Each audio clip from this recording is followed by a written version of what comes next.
ሰላም ከመይ ቀኒኹም ዝኸበርኩም ተኸታተልቲ መደብ ስታር ኢንተርቴይንመንት ኣብ ዝሓለፈ ሰሙን ካናዳ ን1.1 ሚልዮን ሰባት መንበር ፍቓድ ክትህብ ኣብ ዝብል መደብና ብዙሓት ተኸታተልቲ ዝተፈላለየ ርእይቶታት ሂብኩምና ኣለኹም።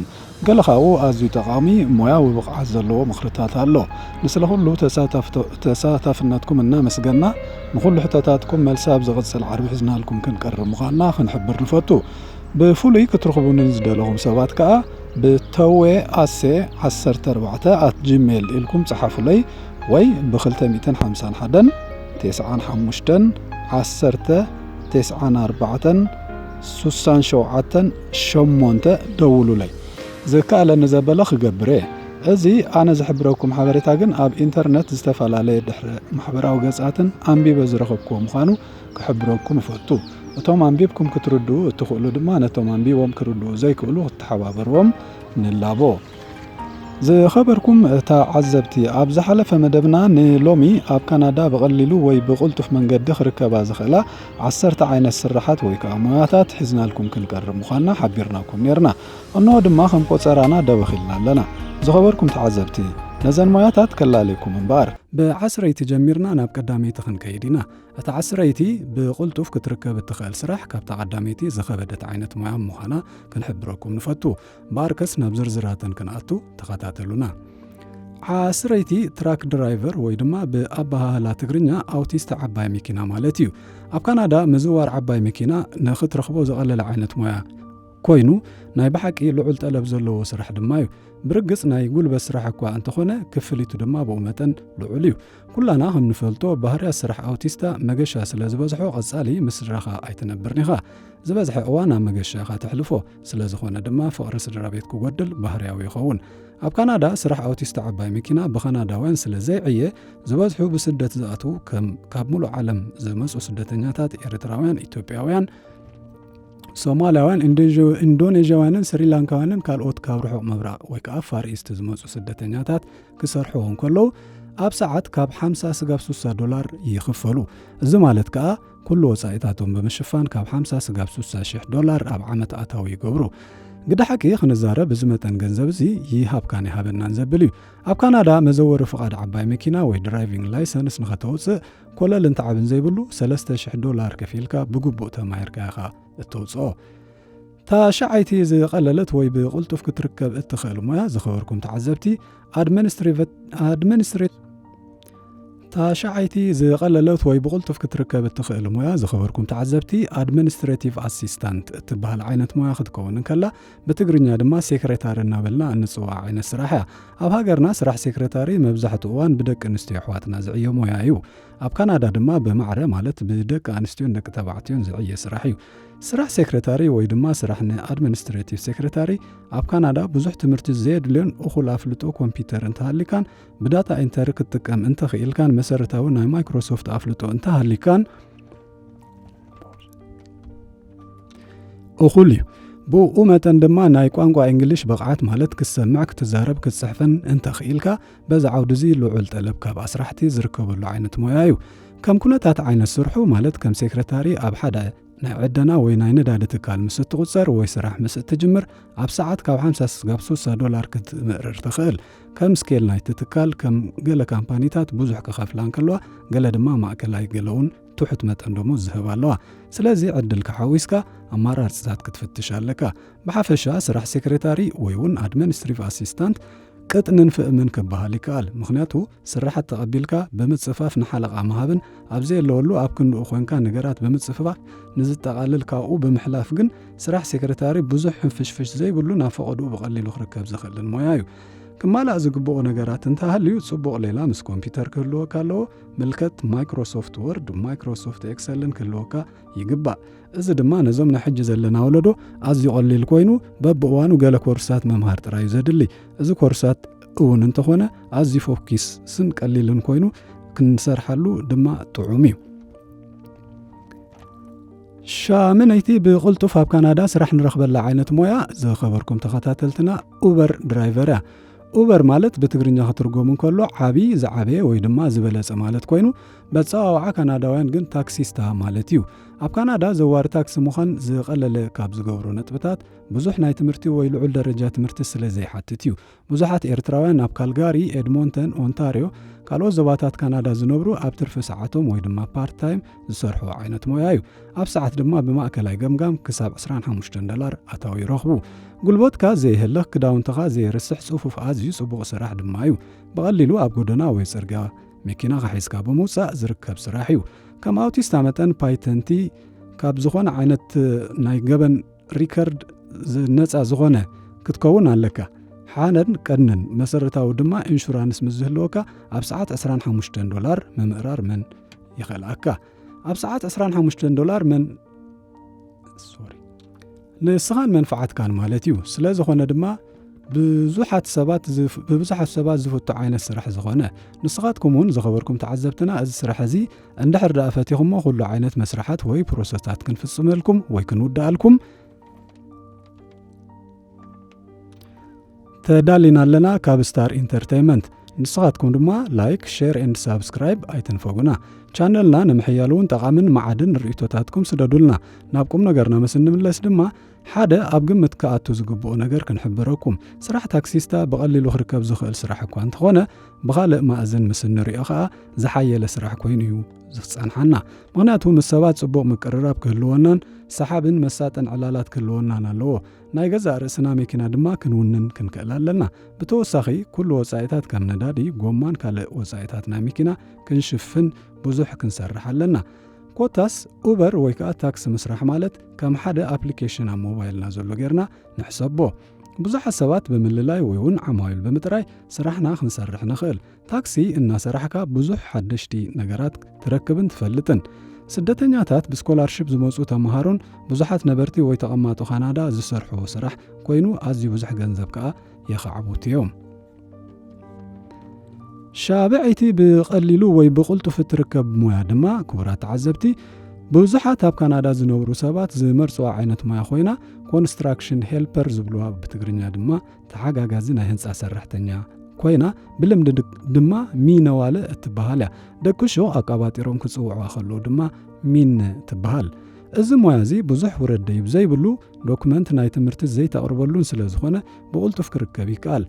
ኣብ ናይ ኮንስትራክሽን ማለት ናይ ህንፃ ስራሕ ክትዋፈር እንተኾንካ ሚነ እታ ፍሉይ ኮርስ ወይ ድማ ፍሉይ ክእለት ዘይብላ ሞያ ናይ ጉልበት ስራሕ ከም ምዃኑ መጠን ኣብዚ ሊስታ ካብ ዝገልጸን ሞያታት ብምንጽጻር ልዑል ክፍሊት ካብ ዝርከብን ሞያታት ክትበሃል የሰክፈካ እዩ።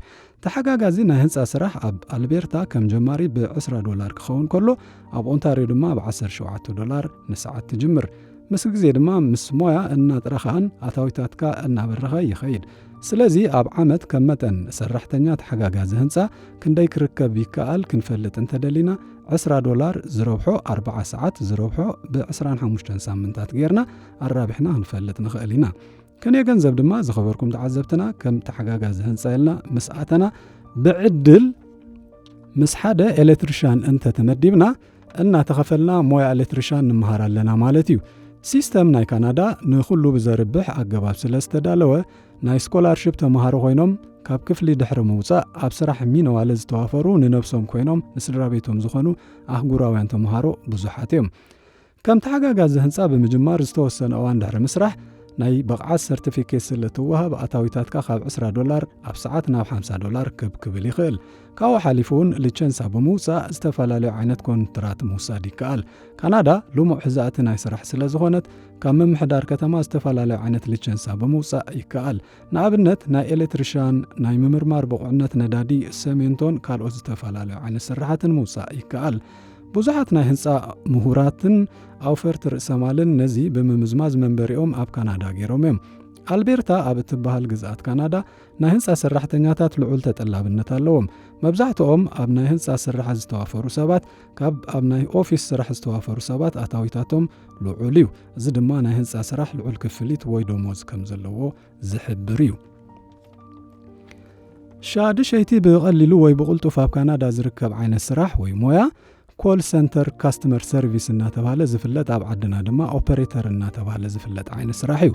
ዝኸበርኩም ተኸታተልትና ንዓማዊል ኣገልግሎት መሃብ ዕጋበት ዝህብን ልዑል ክፍሊት ዘለዎ ዓይነት ሞያን እናኾነ ይመጽእ ኣሎ። ሞያ ኦፐሬተርነት ቴሌፎን ትድወለካ ተቐቢልካ ግቡእ ሞያዊ ብቕዓት ብምግባር ንዓማዊል ዘድልዩ ሓበሬታት ትህብ ወይ እውን ብናይ ውሽጢ መስመር ናብ ድለይዎ ተመሓላልፍ። እቲ ጽቡቕ ነገሩ ናይዚ ስራሕ እዚ ገልጠምጠም ዘይብሉ ጽፉፍ ኦፊስ እዩ ዝህልወካ።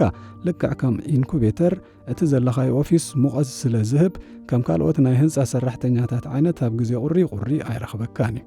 ሓደ እዋን ኣብ ካናዳ ካብ ቁሪ ሓሊፉ በረድ ዝኾነሉ እዋን ኣሎ።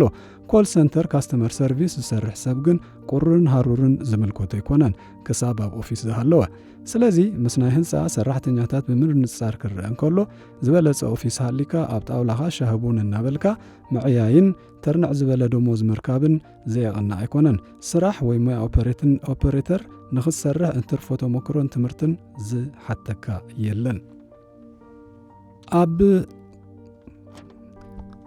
ኣብ ዓይነት ወይ ኩነታት ናይ ኣስራሒ ካምፓኒ ተመርኪስካ ናይ ስራሕ ልምዲ ሓዊስካ ካብ ዞባ ናብ ዞባ እኳ ዝፈላለ እንተኾነ ሓደ ምኩር ኦፐሬተር ስጋብ $57 ክረክብ እንከሎ ከም እንደ ነገሩ ሓድሽ ዝቁፀር ኦፐሬተር ድማ ኣብ ሰዓት 25 ስጋብ $30 ክረክብ ይኽእል። ዝኾነ ኮይኑ ስራሕ ኦፐሬተር ኣብ ካናዳ ካብ መሰረቱ በቐሊሉ ዝርከብ ክኸውን እንከሎ ብመንፅር ኣታዊ እውን ዝነዓቕ ኣይኮነን። ሓምሻይ ብቐሊሉ ወይ ብቕልጡፍ ኣብ ካናዳ ክርከብ ዝኽእል ዓይነት ስራሕ ናኒ ዝብልዎ ዓይነት ስራሕ ኮይኑ ብዙሓት ካናዳውያን ንምባል ተሪፉ ቤቢ ሲተር ተባሂሉ ክጽዋዕ ይጠልብዮም። እዚ ስራሕ እዚ ከም ናይ ገዛ ሰራሕተኛ ብምዃን ዝዕየ ኮይኑ ኣብ ገለ እዋን ብቐዋሚ ምስ ኣስራሕትኻ እናነበርካ ተዓዮ ክኸውን ከሎ ኣብ ገለ እዋን ድማ ኣስራሕትኻ ካብ ስራሕ ተፈዲሶም ክሳብ ዝመፁ ጥራይ ቆልዓ ክትሕዝልወሎም ምውዓል እዩ። ደቅኻ ኣኺሎም ኣብ ቤት ትምህርቲ ዝውዕሉ እንተኾይኖም ንስኻ ተቖፂርካ እንዳማትካ ቆልዑ ምሕብሓብ ማለት እዩ። ገለ ኣስራሕቲ ንሰራሕተኛታቶም ናይ ትራንስፖርት ምወላ ክገብሩሎም ከለዉ ሓደ እዋን እውን መኪና ምዝዋር ተኽእል እንተኾንካ መኪና መመላለሲት ይህቡኻ እዮም። ብሓፈሻ ክርአ እንከሎ ናኒ ወይ ከዓ ሰራሕተኛ ምእላይ ቆልዑ ብቐሊሉ ብቕልጡፍ ክርከብ እንከሎ ኣብ ሰዓት ድማ ካብ 17 ስጋብ $20 ይኽፈሎ። ጽቡቕ ክፍሊት ድማ እዩ። ራብዓይ ብቕልጡፍ ወይ ብቐሊሉ ዝርከብ ዓይነት ሞያ ዝኸበርኩም ተዓዘብቲ ናይ ቤት ምግብን ናይ ባርን ኮይኑ ፉድ ሬስቶራንትስ ኤንድ ባርተንደርስ እናተባሃለ ይፍለጥ። እዚ ስራሕ እዚ ኣብ ሃገርና ልሙድን መብዛሕትኡ ሰብ ዝዋፈረሉን ኮይኑ ብዙሕ ደሞዝ ዘይክፈሎን መብዛሕትኡ እዋን ኣብ ቲፕ ዝምርኮስ እዩ።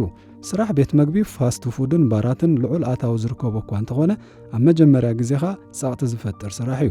ምስ ግዜ እናለመድካ ክትከይድ ከለኻ ድማ ዝያዳ ትፈትዎ። ከም ዓይነት ስራሕ ብቐሊሉ ናብ ዝኾነ ቦታ ክርከብ ዝኽእል እዩ። ምክንያቱ ብዙሕ ሰብ ክሰርሖ ስለ ዘይደሊ። ሰባት ክሰርሕሉ ዘይደሊ ምክንያት ድማ ብዙሕ ደሞዝ ስለ ዘይክፈሎን ኣብ ዓማዊል ዝህቡኻ ቲፕ ዝተመርኮሰ ስለ ዝኾነን እዩ። ገለ ዓማዊል ልዕልና ይስምዖም እሞ ንሰራሕተኛ ናይ ቤት ምግቢ ናይ ፋስት ፉድን ባርን ኣገልግሎት ኣዋህበኻ ባህ ኣይበለካንን ገጽካ ኣሲርካ ሪኢኻኒ ዝኣዘዝኩኻ ቀልጢፍካ ኣምጻእካለይን ካልእን ዝብል ወቐሳታት ስለ ዘብዝሑን ናብ ኣስራሕትኻ ስለ ዝጠርዑን ኣንጸርፂርካ ክትንጥኖ ይደፋፍኣካ እዩ። እንተኾነ ግን ደላይ እንጀራ ካብ ምዃንካ መጠን ጽምም ኢልካ እወሓቅኹም የቕረይታ ግበሩለይ እናበልካ ጅቦኦም ክትምዝምዝ ኣለካ። ይኹን እምበር ስራሕ ወይተር ኣብ ካናዳ ኣብ ኣስራሕትን ምምሕዳራትን እኳ ዝፈላለ እንተኾነ ኣብ ሰዓት $15 ተደመሮ ቲፕ ኣለካ። ስለዚ ርብሕ ዝበለ ገንዘብ ትረክብ እኳ እንተተኻእለ ኩሉ ግዜ ግን ኣይኮነን። ሕጂ ድማ ናብ ሳልሰይቲ ዓይነት ስራሕ ወይ ሞያ ንኸይድ ኣለና ዝኸበርኩም ተዓዘብትና። ሳልሰይቲ ብቐሊሉ ወይ ብቕልጡፍ እትርከብ ዓይነት ስራሕ ኣብ ካናዳ ዝኸበርኩም ተዓዘብትና ጀነራል ሌበር ጆብ እናተባሃለ ዝፅዋዕ ዓይነት ሞያ ኮይኑ ብትግርኛ ድማ ሓፈሻዊ ኣገልግሎት ምዃን እዩ። ስራሕ ሓፈሻዊ ኣገልግሎት መብዛሕትኦም ሓደሽቲ ስደተኛታት ኣብ ካናዳ እዮም ዝዓይዎ። ምክንያቱ ከም መደልደልን ከም መንጠሪ ባይታ ንኻልእ ስራሕን ስለ ዝሓስብዎ መብዛሕትኡ እዋን ጽሬት ዝተሰባበሩ ማዕጾ ማዕራይን ዝተሰባበሩ መሳኹቲ መንበርን ካልእ ምጽጋንን ዘጠቓልል ስራሕ እዩ። ናይ ጽሬት ሰራሕተኛ ክንብል ከለና ክቡራት ተዓዘብቲ ቃል ብቓላ ምትርጓም ስለ ዘይጥዕም እምበር ዌርሃውስ ሰርቪስ እዮም ዝብልዎ። ንመንበሪ ገዛ ንኦፊስን ካልእ ምጽባቕን ዘጠቓልል ሞያ እዩ። ኣብ ገለ እዋን ስራሕ ሓፈሻዊ ኣገልግሎት ሰፊሕ ስለ ዝኾነ ምርጋፍን ምጽዓንን ኮንቴይነራትን ካልኦት ነገራትን የጠቓልል። ስራሕ ሓፈሻዊ ኣገልግሎት ኣብ ካናዳ ብመንገዲ ኤጀንት ኢኻ ትረኽቦ። ኩሉ ዓይነት ናይ ድሕነት መሳርሕታት ይወሃበካ። ኣብ ርእሲ ዝውደ ሄልመት፣ ንኢድ ጓንቲ፣ ንእግሪ ሴፍቲ ቦት ትወሃብ። ኣብዚ ዓይነት ስራሕ ዝነጥፉ ሰባት መብዛሕትኦም ካብ ርሑቕ ምብራቕ ዝመፁ ስደተኛታት ኢንዶኔዥያ፣ ፊሊፒንስ፣ ታይዋን ክኾኑ ከለዉ ብባህሪኦም ሓሸሽቲ ስለ ዘይኮኑ ገንዘብ ብጽቡቕ እዮም ዘዋህልሉ። ኣብዚ ሓንቲ ምጽሬት ትተሓሓዝሞ ኣብ ሓፈሻ ኣገልግሎት ዘይትጠቓለል ዓውድላ ዝኸበርኩም ተዓዘብቲ እዞም ናይ ጽሬት ሰራሕተኛታት ብእንግሊዝኛ ጽዋዓ ጋርቤጅ ጋይስ ወይ ከዓ ጋርቤጅ ትራክ ጋይስ እናተባህሉ ዝጽውዑ ኮይኖም ኣብ ሃገርና ኣክንዲ ናይ ጽሬት ሰራሕተኛ ምባል ኣስፋጺኒ እናበልና ነንቋሽሾ ዓይነት ስራሕ እዩ ኮይኑ ድማ ኣዴታት ናይ ጽሬት ሰራሕተኛታት ሰብ ብድቁሱ ኣንጊሄን ብምትንሳእ ግርማን መልክዕን ከተማና ዝሕልዋን ኣብታ ናይ ጓሓፍ መኪና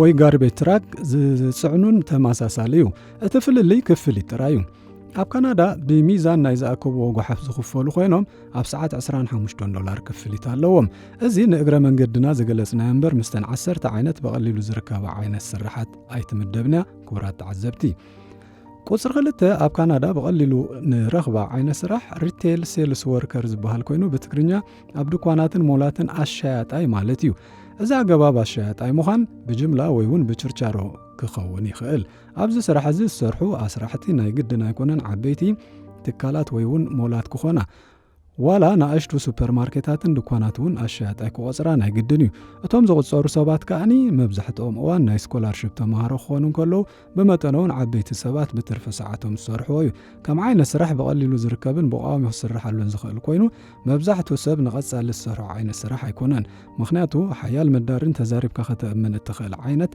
ሰብ ክትከውን ዝድርኽ ስራሕ ብምዃኑ ናይ መወዳእታ ካብ ዝሪጋ ቀዳመይቲ እትስራሕ ዓይነት ስራሕ ደላላ ወይ ድማ ብሮክሬጅ ኮይና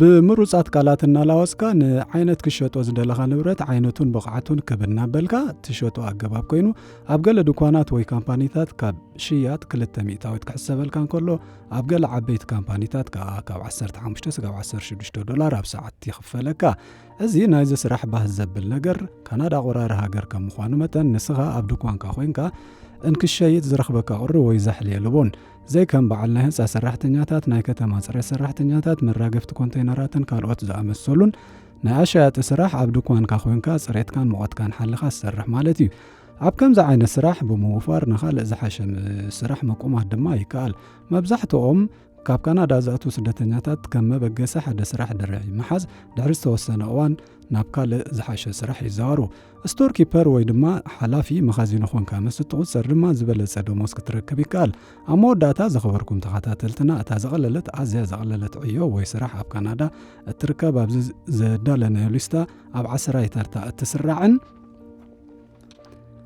ኣስራሕትኻ ብዛዕባ መንነትካ ይኹን ድሕረ ባይታኻ ናይ ስራሕ ተመክሮኻ ካበይ መጺእካ ቅድሚ ሕጂ እንታይ ጌርካ ወይ እንታይ ፈጺምካን ዘይግደስሉ ንዓኣቶም ዘገድሶም ስራሕ ብግቡእ ክትዓየሎም ምኽኣል ጥራይ ዘገድሶም ዓይነት ስራሕ ደላላ ኮይኑ ካብ ጫፍ ንጫፍ ካብ ገዛ ናብ ገዛ እናዞርካ ዕዳጋ ምርካብ እዩ ጽሩይ ምግንዛብ ኣብ ኣታዊታ ዝተመርኮሰ ኮይኑ ስጋብ 20% ይሕሰበልካ ኣብዚ ምንቅስቓስ ዋነን ብቁጽሪ ብዙሓት ሰባት የድልይዎም መብዛሕቶም ሰራሕተኛታት ነዚ ዓይነት ስራሕ ቀልጢፎም ይገድፍዎ ምኽንያቱ ናይ ብሓቂ ናይ ምትላል ስራሕ ስለ ዝኾነ ኣታሊልካ ንሰባት ነቲ ሒዝካዮ ዘለኻ ንብረት ንኽዕድጉን ንንውሕ ዝበለ ዓመታት ኮንትራት ንኽኣትውን ክትገብር ስለ ዘለካ ገለ ሰራሕተኛታት እውን ንንውሕ ዝበለ ዓመታት ብምስራሕ $100,000 የዋህሉሉ እዮም ኣብዚ ዓይነት ስራሕ እዚ ክንደይ ዝኣክል ሰሊ ክትእክብ ከም እትኽእል ብልክዕ ክትፍልጥ ኣይከኣልን ካብ ሓንቲ ናይ ማዕቆሪ ባስካ ካብ $150 ስጋብ $200 ክትረክብ ይከኣል እዩ ገለ ካምፓኒታት ወይ ኣስራሕቲ ንሰራሕተኛታቶም ፉሉይ ኮርስ ብምድላው ከመይ ጌርካ ንዓማዊልካ ኣታሊልካ ብምእማን ንብረት ዝገዝኡ ትገብር ይምህሩ እዮም ይኹን እምበር እዚ ዓይነት ስራሕ ንቕንዕና ዘለዎ ሰብ ዝኸውን ኣይኮነን ዝኸበርኩም ተኸታተልቲ መደብ ስታር ኢንተርቴይንመንት ንሎሚ ዝበልናዮ መደብ ኣብዚ ፈጺምና ኣለና ብኻልእ መደብ ስጋብ ንራኸብ ሰናይ ቅነ መደባትና ጠቓሚ ኮይኑ ምስ ትረኽቦ ላይክ ሼር ሳብስክራይብ ኣይትንፈጉና